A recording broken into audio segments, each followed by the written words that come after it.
So welcome everybody. This is What's Up for You, and it's December 10th, 2024. So where are we going today, Miss Sharon? All right. This first question is, my 7-year-old son, Lucas, has been diagnosed with autism and pica. He grinds his teeth so hard that they are almost gone. He also often clenches his jaw and his face muscles are very tense. We are worried because his new adult teeth are coming up and we don't have an immediate solution at this moment. Facial massages and other therapies are not helping. Why is he grinding his teeth so hard, and what can we do to help Lucas with this situation? Thank you. We're going to do two things here. I'm going to give information today, but we're also going to kind of see what energy we can move as well, just kind of as we go through little, we'll just move what we can move. So the very first thing I heard Lucas say is wisdom. What are teeth? Teeth are wisdom. And so, an ancient wisdom, ancient awareness. It's like, where is that for him? Where isn't that for him? I mean, if we actually make that, if we actually mimic that physical sensation, there can be a lot of frustration around some things that he might want to share, the wisdom that he wants to share. I would, first thing with Lucas, I'd go right to him. I'd go, honey, you are so wise. You're so wise. We're not sure how to get that all out yet or fully understand it, but what I do know is you're so wise. I would just say that to cut some of the tension in the body. You're right, the central nervous system is kind of, he's an interesting one. It's like he's waiting to be able to get some of this wisdom out. And there's almost an anxiety or a stress around, is he going to get it out? Is he going to be able to get it out? Will there be people who will listen to it, or is there a way to get it out? So all of that is in the mix here. So let's see if we can't, but one of the things I will say, to verbally say to him, is talk to him about how wise he is, and how you're open to hear that wisdom however he can get it to you, however he can get it to you. So let's see if we can't relax some of this energy. Yeah. He's almost he's almost like pulling himself up in his body. So let's just breathe, Lucas. There we go. Just relaxing through the chest. A lot of this is like held in the heart, held in the pectoral muscles, in the neck, that whole area. We're just relaxing, releasing. Yep. Facial massage, I know you said you tried that and it hasn't really been working, but literally, even if he can just move some of this energy, or you can help him move some of this energy down the neck. It's almost like you're down under the chin and wiping it off, down under the chin, wiping it off. Just keep moving that energy as a physical sensation or a tactile sensation down over the back, but it is from right underneath the chin to about the heart level. And we're just going to loosen things up so it's a little bit easier for him to receive that energy too. Here. See if there's anything else here.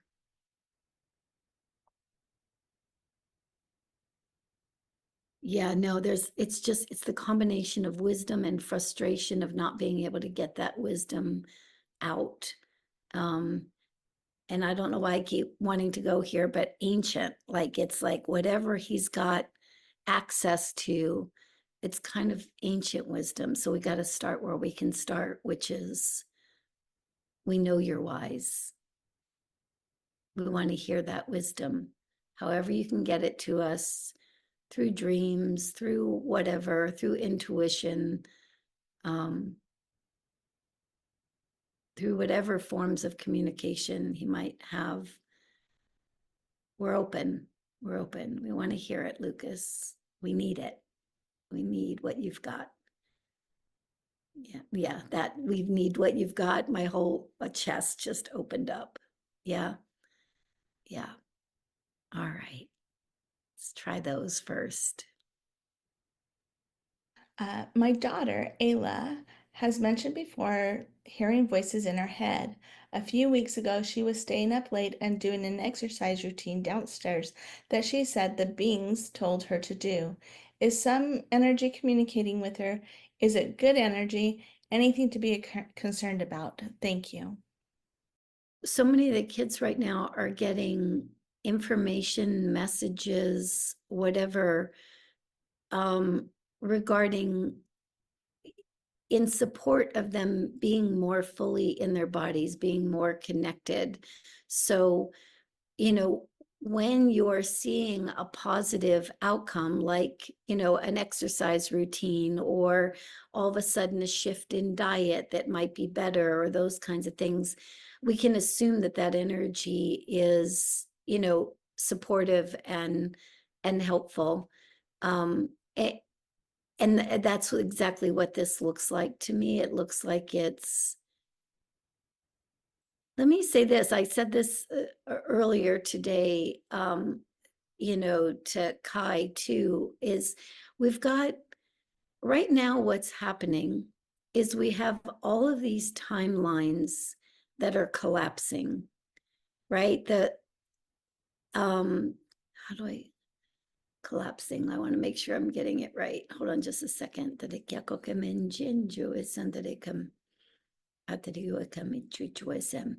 So children who are diagnosed on the spectrum are, we know this, they're multidimensional beings. They see things that we don't see. They interact in realms and realities that we don't interact in typically. What's happening right now is we're all being opened up to seeing in multiple realms and multiple realities. We're all, timelines are collapsing.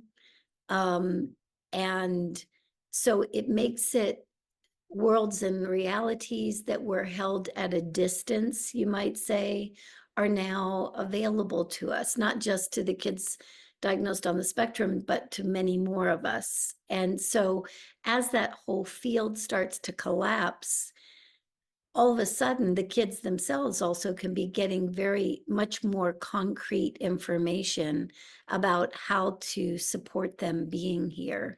And that's exactly what looks like is happening here.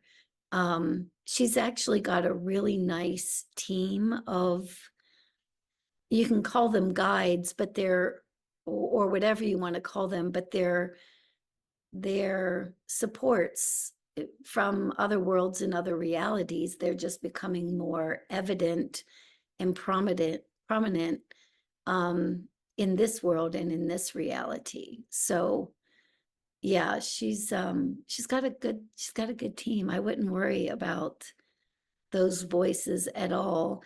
And it's also okay to tell her or ask her, invite her to, she's allowed to ask questions back. You know, it's not just a one-way experience, especially for the kids. You know, it's like, it's not just about receiving this information, but asking questions about it. Where is it coming from? You know, what's the overall goal? Those kinds of questions, so that there's a dialogue that is established, I think is really supportive too, because that'll come more easily right now as well. This question is, Shaki plays nicely with my husband at the park or outside, or fun games like chase at home. When it comes to home, she repels him a lot. She doesn't want him to come to her room and play with her. She doesn't want him to give her food, just me. I'm planning to work full time, and Shaki's dad needs to pick her up from school and give her food after school. Um, let's see, how can their relationship how can they help the relationship be better at home since the mother is going back to work, and to better understand Shaki as well? Well, I don't mean to laugh. The first thing I hear is, we could all use some more time outside. We could all use some more connection to nature, connection to spaciousness, connection to, and she's very much, Shaki's inviting that for your husband. It's not so much that she's resistant to him in the house. I mean, I know that that's how it's coming across, but let's look at what she's resistant to, that sleep schedule, maybe him giving her food. It's like she's saying that's what is nurturing. Food is nurturing, sleep is nurturing. It's like she's saying, Dad, what's nurturing to you? What's actually nurturing? And it's interesting because they're going to work it out. Don't worry about it. I know that as you're going back to work, it's really easy to be concerned about what might be going on at home, but they are going to work it out. But what I would say to Dad is, it's like, what nurtures him? What supports him? Where has he gotten nurtured, and where hasn't he? She's just kind of showing him some of the ways that could play out for him. And yeah, it's like she's she's flipping it right back at him. It's like, and again, not from a place of fault or anything like that. It's like a really heartfelt question. What nurtures you? What food nurtures you? What sleep routine nurtures you? What opportunity to be outside? She keeps showing me like spaciousness, like what space does he need? What connection does he need to nature? Those kinds of things. As he gets that message, she's gonna be very it'll move with greater ease. It'll move with greater ease. Yeah. Yeah. She's sweet. She really wants him to get it. So yeah. This question is, 4-year-old Mason has mild cerebral palsy with many attributes similar to those on the spectrum. Quite mobile, he runs and jumps, climbs the desk, plays equipment wildly, and he tends to stay upright most of the time unless he runs into something or something. He does have some minimal verbal expressions, sometimes perplexing to adults around him. Sometimes when they call his name to try to get him to respond, or he will say things like, Mason not here now, or Mason is asleep right now. He can go into some real tizzy physically and mentally. And emotionally, etc., etc. When I asked to transition to another activity, the opportunity to pick him up on, the question is, what does he mean by the statement above, where Mason is not here now? That, and who or whom is making them, and what does he want to know that he can be of assistance to experience at school? The ability to interact with the adults and the kids around him to transition between activities at school more joyfully. So I hate to ask you to do this, Sharon, but we should read it again. yeah, It's like he's in multiple, Mason's kind of in multiple places. And so it's like he took me into one field first, and then something switched and I went into another field with him.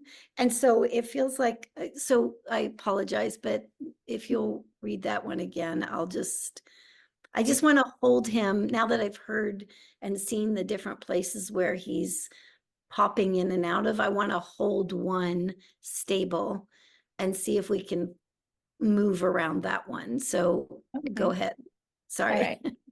No, it's all good. Mason has mild cerebral palsy with many attributes similar to those on the spectrum. Quite mobile, he can elope, runs and jumps, climbs the desk, play equipment wildly with minimal attention to adults or activities presented to him. Surprisingly, he tends to stay upright most of the time unless he runs into something or something. He does have some minimal verbal expressions, sometimes perplexing to the adults around him. Sometimes when they call his name, trying to get him to respond, or he will say things like, Mason is not here now, or Mason is asleep right now. He can go into some real tizzy physically, mentally, and emotionally. When I ask to transition to another activity, I have the opportunity to pick him up or not. The question is what does he mean by the statements above, and who or whom is making them? And what does he want me to know that can be of assistance to his experience at school? Ability to interact with adults and the kids around him and transition between activities at school more joyfully. Wow, Mason, you travel. He's just not bound by the body like others are. And so when he says Mason's not here or Mason's asleep, it's true. I mean, he's not there, I mean, and what does he mean by that? Mason's not here, Mason's asleep. The identity or the energy that is Mason, or the identity of that child in that body, right? Not here right now, somewhere else. That's why I was having a hard time when I first heard the question, because I was going, whoa, where are you? He's like, he's so, he's he really, let me just say it this way, he really has, because of the cerebral palsy, because of some of what we might call autism in this case, he literally is just not bound to the body. And because he's not bound to the body, he has a freedom um, he has a freedom that a lot of times those of us that are bound to the body just simply don't have. I would count that as a capacity first and foremost. I would, again, some of these things that, as we're all learning about what the capacities of these kids are, when we verbally articulate that, when we say that out loud, they get validated for things that most people could never validate them for, because most people don't perceive through their lens, right? They don't walk in their worlds. And so we very often just can't even say that. So say that, wow, you're so mobile in other worlds and other realities. And, what can we learn about that mobility in other worlds and other realities? And for you in particular, I think I know where this is coming from, but for you in particular, it's like when we acknowledge that mobility in other worlds and other realities, doesn't it make sense that it's easier for that mobility to be in this one?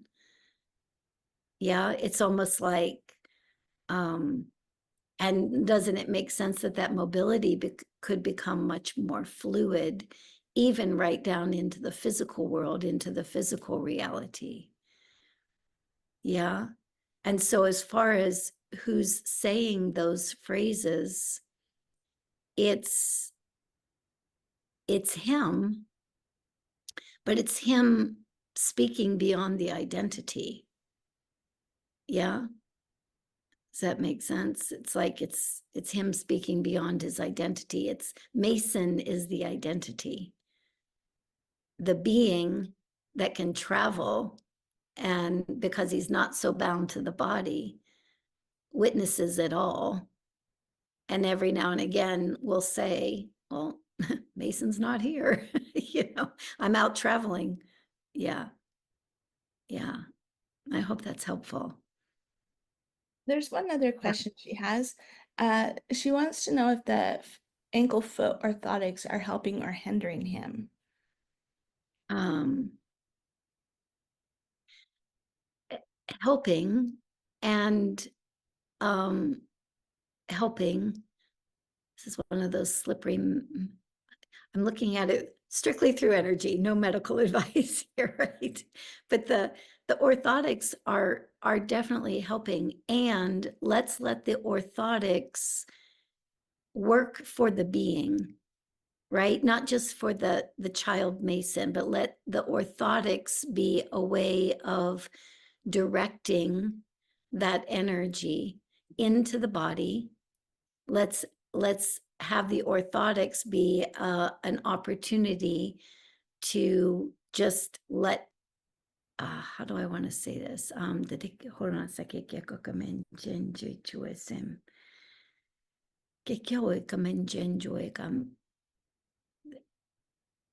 Where we can add the mobility. We're asking for greater mobility to be present in this physical reality. He has great mobility to travel and move and whatever you might say outside of the body. The orthotics, we're inviting the orthotics to help that mobility in this realm, in this reality. So it's not just the physical orthotics, but it's also inviting that mobility into this reality. Every time we put those orthotics on, we might say we're inviting greater mobility into this reality.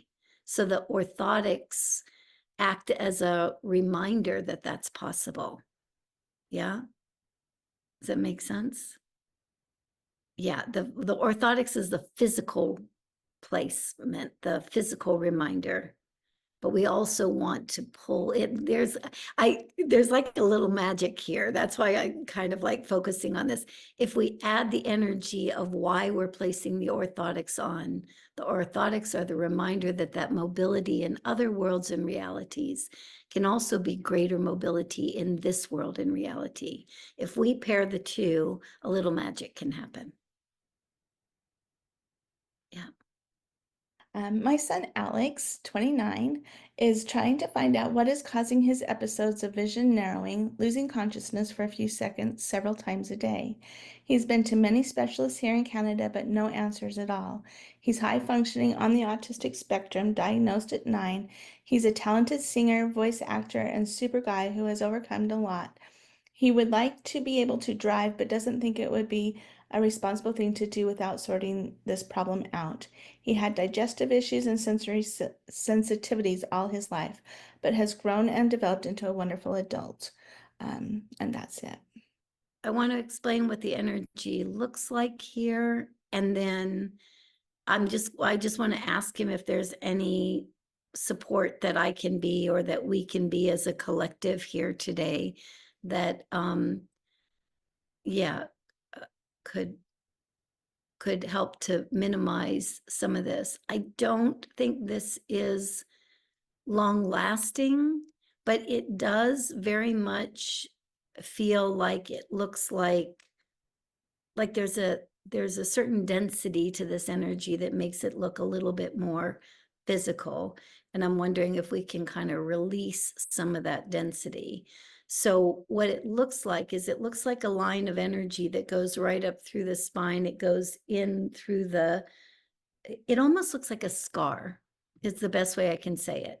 So the scar is very thin as it runs up the back of the spine, and as it gets thin as it goes up the back of the head, and then as it gets more in towards the neurology, that scar tissue, you might say, looks like it thickens, is the best way I can say it. So what I'm asking is if we can reduce some of that. Do we need to know anything about that scar Also, can I ask, did he have has he had a fall? Has he had something around, has he hit his head? I mean, is there actual physical scar tissue there? Or known or unknown? Like, has he had an episode in his life where because all he's showing me is this scar thin up the neck, and then, but once it gets into the head, it's just like scar tissue that thickens. Um, Go ahead, sorry. It's okay. He ran into the grand piano table or leg when he was like 20 months, and it kind of opened up his Okay, forehead. But I don't think there's been any other okay, concussions or anything. okay, all right. Let me just look, because it definitely looked like there was some blow to the head or something along those lines. And then it could be that as he matures, as he's grown, if something happened and that never quite healed, it's like now become scar tissue. And I didn't know whether it was like physical scar tissue or it's, emotion. I mean, it could be at all different dimensions or all different layers, but we're just going to clear out some of that scar tissue. Yeah. And He's- let's see what happens I was from just there. going to say he did have a difficult birth. He's adopted, and I got him at birth, but yeah, he was a difficult cesarean. Yeah. I And think so, that makes more sense to me, quite honestly, Yeah. that piece, because it's running up the spinal, the Yeah. spinal column and into the head, that hitting in the piano leg on the front side might have been an attempt to kind of balance something out there, honestly. But Okay. I know that sounds funny, but the scar that I'm seeing is definitely up the back. So let me see what can happen there. Okay. All right, let's see here. Yeah, it also makes me wonder if mom, birth mom, didn't have some complications with some form of, like sometimes like an epidural or some kind of something that might have gone into that cerebral spinal fluid too, that he picked up energetically. So let me see. Clear, clear, clear. Okay, sweetheart, let's see if we can't just reduce some of this scarring, whether it's energetic, physical, emotional, whether it belongs to you or it doesn't. We don't want to hold it in your head anymore.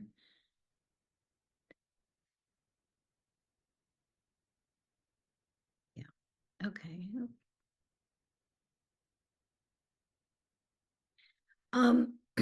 Okay, it looks like it's light enough that whatever it is looks like it's dissipating a bit. What I would suggest too, though, is if he'd be open to some cranial sacral work or something along that, so that we reverse that pattern, in the physical world, so that all that energy can get loosened up in the head, and then that moves back down the spine. I think that would be really helpful for him. So, all right. My daughter Chloe, the mother wants to know, is energetically, does it look like my daughter has ADHD? And if not, what is causing her anxiety, moodiness, and lack of confidence? And what can they do to help her? This is one of those, hold on a second.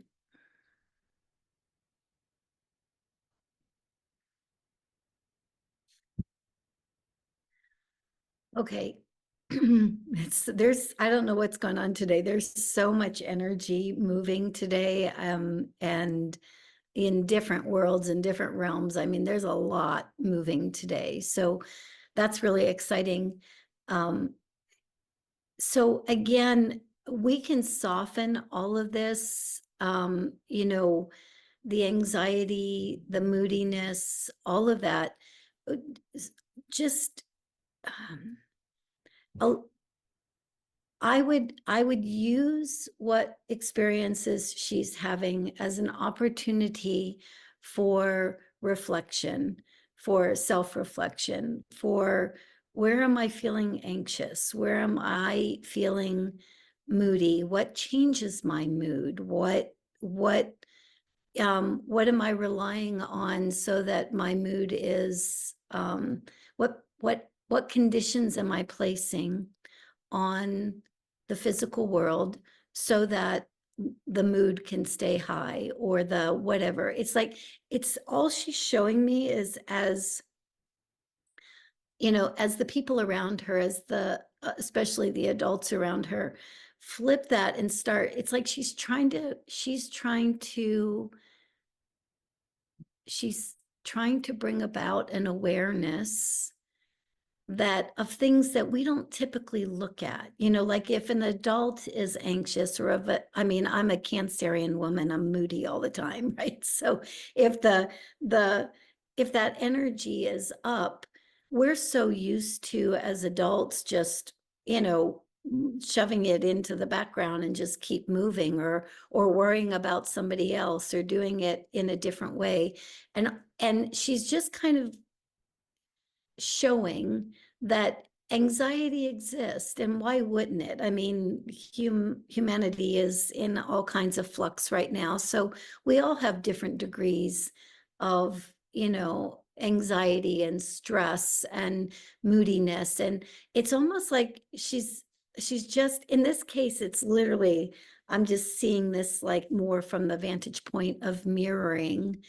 And and once that is even a self-reflection, it feels like that really shifts pretty easily for her, or makes things more fluid for her. So as far as what you can do to support and help, I would literally just, I wonder where that is for me. I wonder what's going on for me around all of that. And if nothing else, it then makes it much easier for us to have compassion for her, or for anybody else, quite frankly, because that whole energy of anxiety and moodiness and distractibility, all those things, that's happening for everybody, right now. She's just kind of showing it to you guys so that you can modulate it within your own home. Yeah. This question is, my son Kai is 11 years old, and one of the most challenging behaviors I'm experiencing with him is verbal disrespect towards myself, his older brother, and other people. This can be very triggering and challenging for us. How can I best support my son and our little family of 3 to achieve more harmonious connection? Thank you. I have a Kai who's 11 too. He's my grandson. Yeah.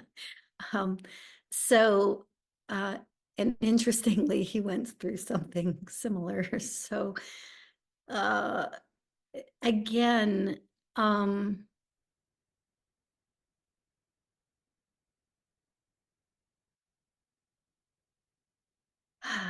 let's see here. So first, again, this looks like a bit of a mirroring kind of thing too. It's like, it's almost, questions I would ask is, what does that remind you of? Like, who else has been a little bit verbally aggressive, or a little bit yeah, not as kind, or not as loving, not as compassionate towards you, in the past? It's like, what is he actually reflecting back? How did that impact you? And how does it make you feel now when he's kind of communicating in that way? I'm not saying that we don't set very clear boundaries around how. I'm a firm believer that we teach other people how to treat us, right, by the boundaries that we set.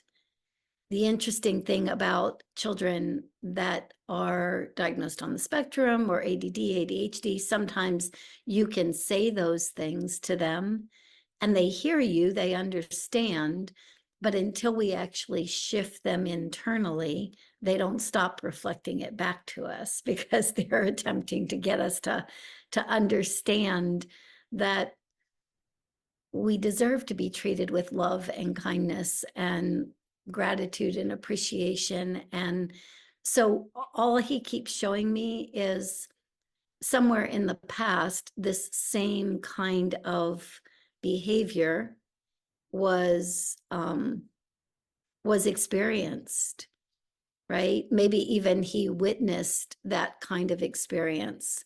And so he's kind of asking a question, is like, is this still okay? Is this the way we interact with each other? Is this the way we communicate with each other?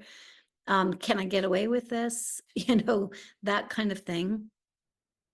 And but please hear me when I say he's not intentionally trying to manipulate or anything like that. He literally is picking up that energetic field and he's just saying, how do you feel about all this? Are we going to go down?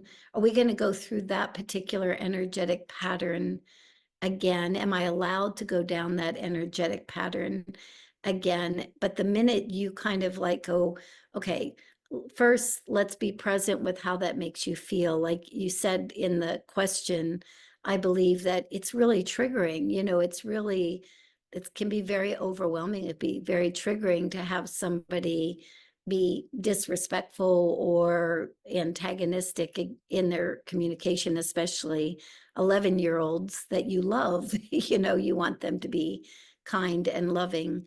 And so I would really play with that. I would play with, how does that make me feel? What does it remind me of? And from that standpoint, how do I want to be treated at this point? Yeah. What do I actually deserve at this point? And the more you hold that within your own awareness, the less likely that energy is to come back, you know? And I know this is a tricky one. I would say to him, thank you for showing me this. Thank you for showing me this part of me that I can shift now. Yeah. Yeah. I will. I mean, my grandson did pretty much the same thing where he had both seen and heard a certain kind of communication between his dad and his mother. And he thought that that's the way he was intended to communicate with his mother. And he tried it with me one day. You know, he tried when he was at my house, he tried it with me. And, you know, from just a place of absolutely not, I did tell him that, you know, I can't allow that. It can't allow him to treat me in that way. I have to treat myself well. I have to treat myself kindly. And I'm inviting him to do the same thing, you know, and he was in a flood of tears for a while. It's like, I'm sorry, I'm sorry, I'm sorry. But it's not until somebody like literally says, no, what happened before is not going forward. Yeah. Yeah. I hope that's helpful. Yeah. Be easy on yourself. Be easy on yourself. Yeah. This question is, I have been having a lot of sleep issues and not worrying, and now I'm worrying about whether I'll sleep, which is making things worse. How can I be wide awake at night and then exhausted as an exhausted wreck all day? And it's really getting to me. And she doesn't use caffeine. She doesn't Mhm. do screens before bed. She just needs some ideas. Yeah. I hate to say it, but it is this energy. One of the things that I will say that has been very helpful is, well, two things that have been really helpful just on a supplement level across the board. Adrenals, and especially adrenal supplement taken before bed, They even have like a nighttime one that could be very helpful. And also some type of B complex. The reason those two have a tendency to be really helpful right now is because with all the energy that's flooding in, it's kicking our nervous systems off. And so instead of the whole body relaxing and processing some of that energy through sleep and through dreams and whatever, it's almost like it's so much information coming in that the nervous system is always just kind of a little heightened and never can quite get into that relaxed state. So yeah, so anything that we can do to help really nurture, love, and support that nervous system can be really helpful. The other thing too is if you're more, that's on the kind of biological level. If you're somebody who really responds to smell or sounds, or you can try that as well, you know, different essences, lavender can be really helpful. Sounds, you know, nature sounds, rain, that can be really helpful too. But when I'm looking at your field, your nervous system looks like it just is having a really hard time with this huge influx of energy, just like just settling back down into the body. So I'm thinking the supplement part of it might be a little bit more helpful than the other parts I suggested. So, yeah, hope that helps. Okay, this question is, I have a 7-year-old son named Judson with a severe non-speaking autism. My question is why can't my son spell openly, as in spell out his own thoughts and feelings on the letterboard? I know he is telepathic because he spells out my thoughts on the letterboard, but when I ask him a question and try to make my mind go blank so that he can't pick out my own thoughts, he can't spell anything. I have asked him if he knows how to read using a yes or no choice board, and he always points to yes. But I'm skeptical because he can spell out my thoughts but not his own. I think he is unable to spell openly because he can't yet read, but I don't know for sure. I'm homeschooling him and need to know if I need to teach him how to read, and then he would be able to spell openly, or if he already knows how. Any great help would be greatly appreciated. It looks like he definitely spells, he can read. I don't think it's about that at all. I think that in this case anyway, that spelling independently or spelling fluently happens in stages. And so very often this place of where the parents recognize that the kids are spelling their thoughts but not their own thoughts ends up being some kind of it's like a stepping stone. It's like learning to ride a bike. And you know, at first the parent has to be right there, sharing the energy of that bike ride. You might say, in order for that to be able to take place. It's kind of the same way here. I wouldn't, instead of seeing him typing your thoughts as a barrier, think about him using your thoughts right now as a little bit of training wheels, right? It's like he's kind of, and so that's, let's allow that instead of resist that. And let's allow it because it is just a stepping stone. Yeah. The other thing that I would pay attention to is, you know, and I mean, it can be so frustrating when all you want to do is hear your kid's own thoughts, hear your kid's own words. And on the one hand, he's sharing that his words and your words are the same words.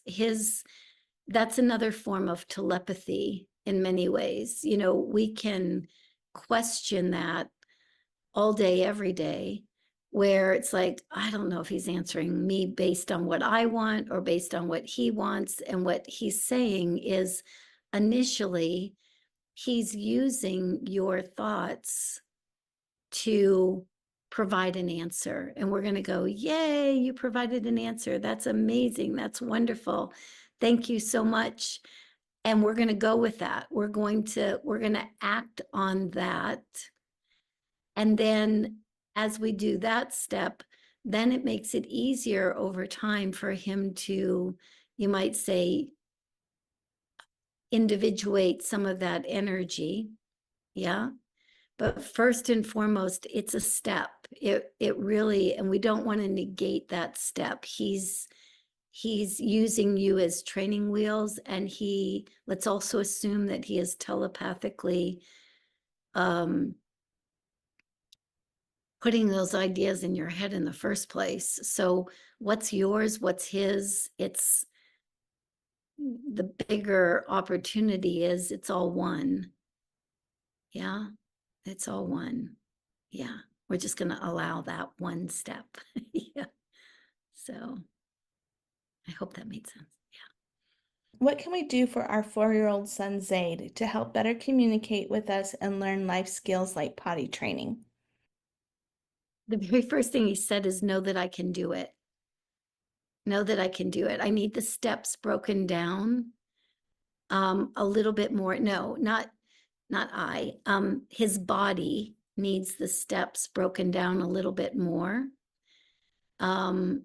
Then, but know that he absolutely has the capacity. Know that it absolutely will happen. Yep. So most of us spend an awful lot of time in fear, worry, and concern. Oh my gosh, how is this going to happen? What if it never happens? When will it happen? And he's just saying, no, know that it will happen. Put all your energy into knowing that it will happen. And then let's ask questions like, well, what's the first step that could happen? And it might need to be broken down for his body, more detailed than what we might think for, a child that's kind of developing more neurotypically, you might say. But nevertheless, yeah, it's almost like your mantra is to him out loud and to yourselves is he can do it. He can do it. He can do it. If he walks into let's say toilet training, if he walks into the bathroom, whoa, you did it. You walked into the bathroom. Wow, you did it all by yourself. You were in that space, right? Oh, wow, you sat down. That's amazing. You sat down. That's wonderful. Because you're not the bigger picture of him. He already knows how to do it. He already has it all outlined. He knows that he can do it. It's just the body regulation part of it is the part that's more challenging. So it's almost like, yeah, it can be like a puppy too, that's like so excited to learn a new skill. But in that excitement, the body dysregulates. And so you have to go over it over and over and over again, right? In order to, the desire's there, the capacity's there. All he just keeps saying is, know that I can, and then show me the steps. Yeah. It's the energy of, I know that you can, that is going to lead the way, not just the steps. Our son, Jovan, has developed catatonia with his nonverbal autism, wondering how to help him with this and better understand him.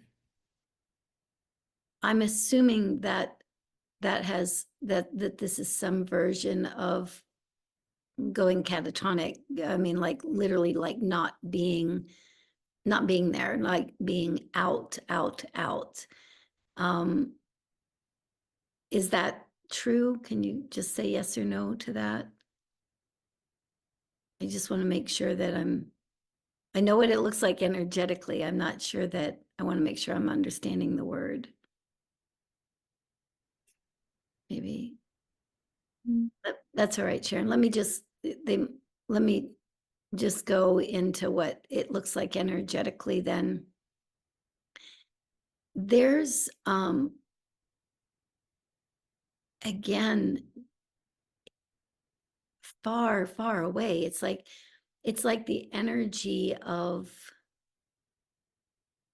how do I say this? This is the other thing lately. I swear the visuals are so different lately. So much more information coming in from so many different places, much more available. So thanks for bearing with me here for a second. And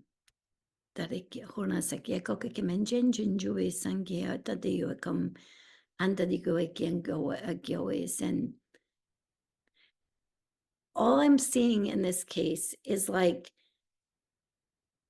this being that is him, that, yeah, but the being state that can travel far, far away, come back, travel far, far away, come back. It's almost like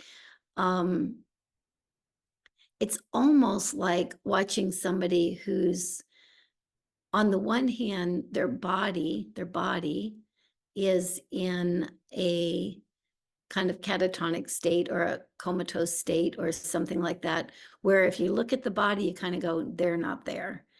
They're not there, they're somewhere else. Well, the body is demonstrating that because it's true, they're not there in that moment, but that doesn't mean that they can't hear you, know you, interact with you from that other place. So all I'm hearing to say here is that, I mean, start speaking exactly what it looks like from your vantage point when they're not there, when he's not there. Yeah. It's like, and I would say it out loud. And the reason you're going to say it out loud is because what you're doing is you're assuming that the soul, the spirit, the essence, whatever that field of consciousness is, that, you know, I mean, we hear this all the time, like people who are, you know, have near-death experiences, or people who are in a coma or who are in a catatonic state, who are in the hospital, they come back and very often they say, we heard the whole thing. We were witnessing and watching and noticing the whole thing. There's just something going on here. And to be honest, I'm not quite sure why. But there's like, it's like watching somebody go way, way, way, way, way out into space. Expand, expand, expand, expand, expand. Here I am, I'm over here, expanded out in space. And when that happens, then everybody here on planet Earth looking at that child go, where'd he go? Where is he? Way, way, way, way out. And then, but the bridge to me in this experience looks like having a conversation with him while he's out, assuming that wherever he's expanded out to, he can hear you. He can, and it gives him a reference point. It's like, he just keeps showing me like an accordion, like he expands out and he expands back in, and then he expands out. And that's something about his capacity to do that we're trying to support and facilitate. He can go far, far out, and we want him to, and we want him to come right back in and give us all the information that he had when he was far, far out. Yep. And so we just need to give him information about how that's looking from our angle and what's going through us. You know, what, there may be fear, there could be all kinds of things, what's going on, so that open, it's like a billow, open, close, open, close, open, close. And that conversational piece is really a great bridge for him to start bringing back some things that he wants to make sure he can bring back. Yeah. It's the best way I can say. All right. All right. Okay, We last good, one. Sharon? Yeah. Yeah, last words.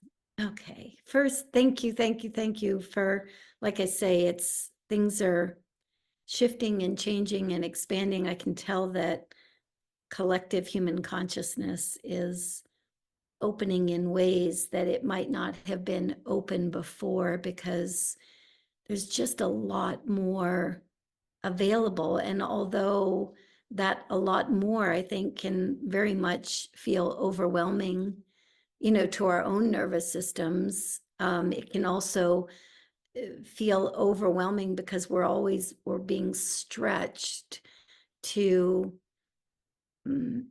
experience life beyond ways that we've experienced before. We're being stretched to think about things in ways that we probably never even considered. And so again, it goes back to that being as easy on ourselves as possible, saying what is, having challenges with this, that, or the other thing. I need some support with that. That support might come from your children. It might come from, different realities of yourself, source, God, all that is, whatever you want to call that bigger picture. This open dialogue now between where we're challenged, what we could use some support with, let's assume that is heard. And as long as we're open, we can receive all kinds of new information that we haven't quite been able to receive before. So yeah, I hope that's helpful. It's a wild ride. I don't know what else to say other than right now it's just, it's like the growth spurt for humanity is just on steroids right now, which is beautiful, beautiful, beautiful. And also a bit overwhelming. So always go back to that love and compassion piece. All right. Lots of love, everybody. Thank you so much for being here, and I'll see you next month. All right. Bye.